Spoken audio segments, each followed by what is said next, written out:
Si je pouvais être magicien avec une belle baguette magique là et ting, Corona, évapore-toi, ha ha ha, pour retrouver une vie normale, ce serait magique, non?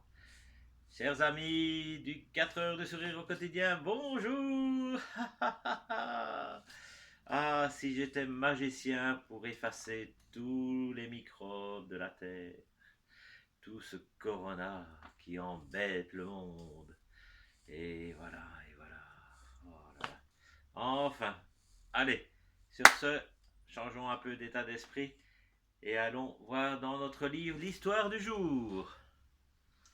Alors, qu'avons-nous?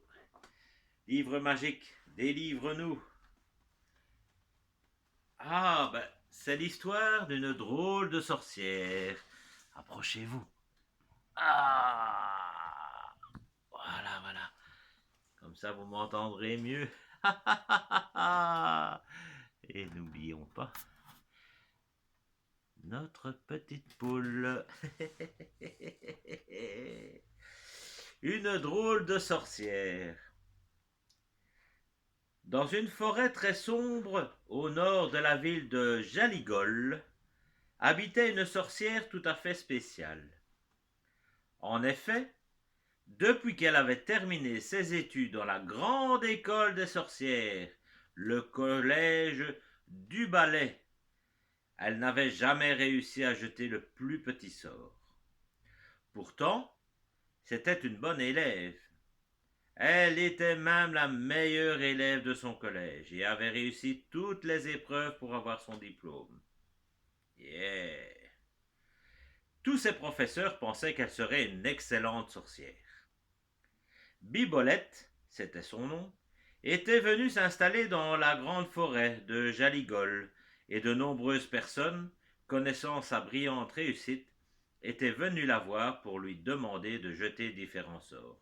Sur un voisin bruyant, sur un renard chasseur de poules, sur un ruisseau à sec. Malheureusement, aucun de ces sortilèges n'avait réussi, et la pauvre Bibolette n'eut bientôt plus de clients. Elle se demandait pourquoi sa magie ne marchait plus.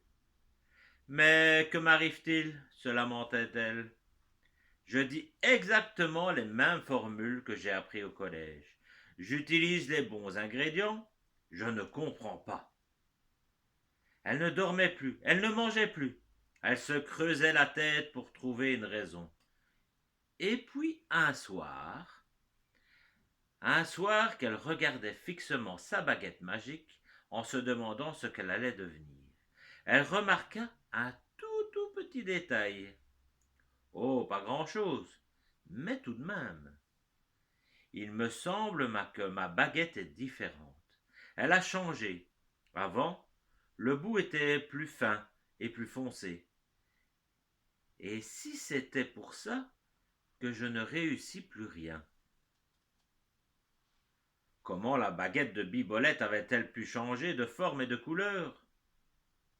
Un jour, elle entendit parler d'une extraordinaire sorcière qui vivait dans les montagnes voisines. Bibolette décida alors d'aller voir cette sorcière qui était devenue très célèbre dans tout le pays.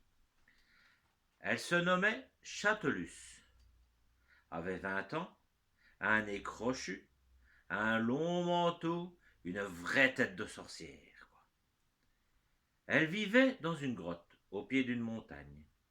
Cette grotte était connue des villageois, car un ours féroce y habitait. Les gens ne s'en approchaient pas, et les enfants en avaient très peur. Quand Châtelus avait choisi la caverne de l'ours pour s'installer, elle avait simplement transformé l'énorme bête d'un coup de baguette magique en un gros matou tout noir. Puis, toujours avec sa baguette, elle avait équipé son nouveau logis de tout le matériel nécessaire à une sorcière. Un chaudron, ustensiles de magie, un grimoire, ingrédients divers, balais, etc. Enfin, tout ce qu'il lui fallait. Après son installation, Châtelus alla au village pour annoncer l'ouverture d'un commerce de la magie, situé dans la grotte de l'ours. Les villageois furent très impressionnés par cette jeune sorcière qui avait vaincu l'ours qui terrorisait le village depuis tant d'années. Les gens se pressaient pour lui demander des sorts, des poudres magiques, des potions ou simplement des conseils sur tous les sujets. Bibolette se présenta un matin devant la caverne de Châtelus pour lui demander des conseils. Elle s'était déguisée en vieille femme pour ne pas être reconnue des villageois qui faisaient déjà la queue pour consulter la fameuse sorcière de la montagne.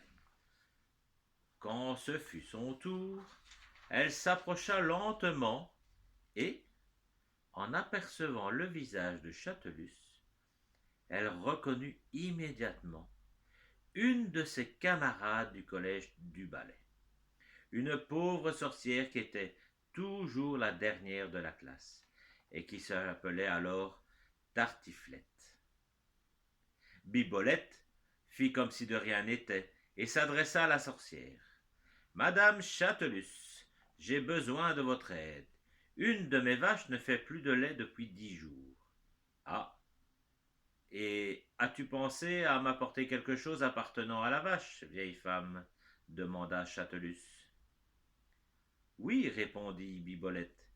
J'ai amené la couverture que je lui mets sur le dos l'hiver, quand le froid est trop vif.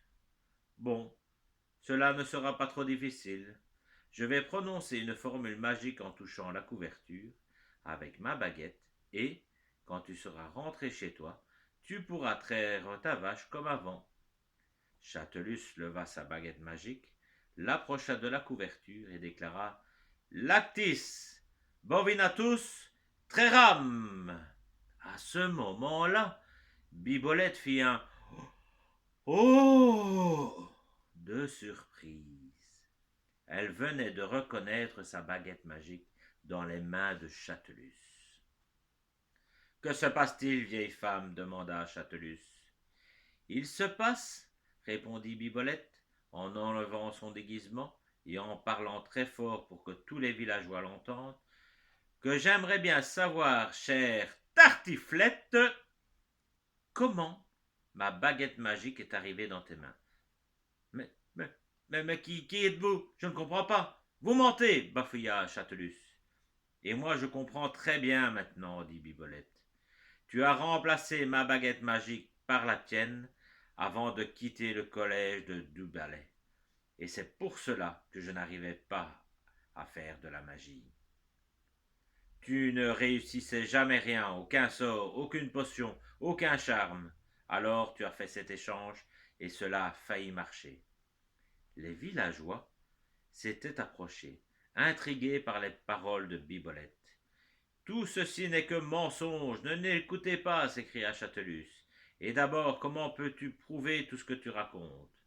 Oh, c'est très simple, répondit calmement notre jeune sorcière. Alors, Bibolette prononça simplement 2 mots. Manus baguetta!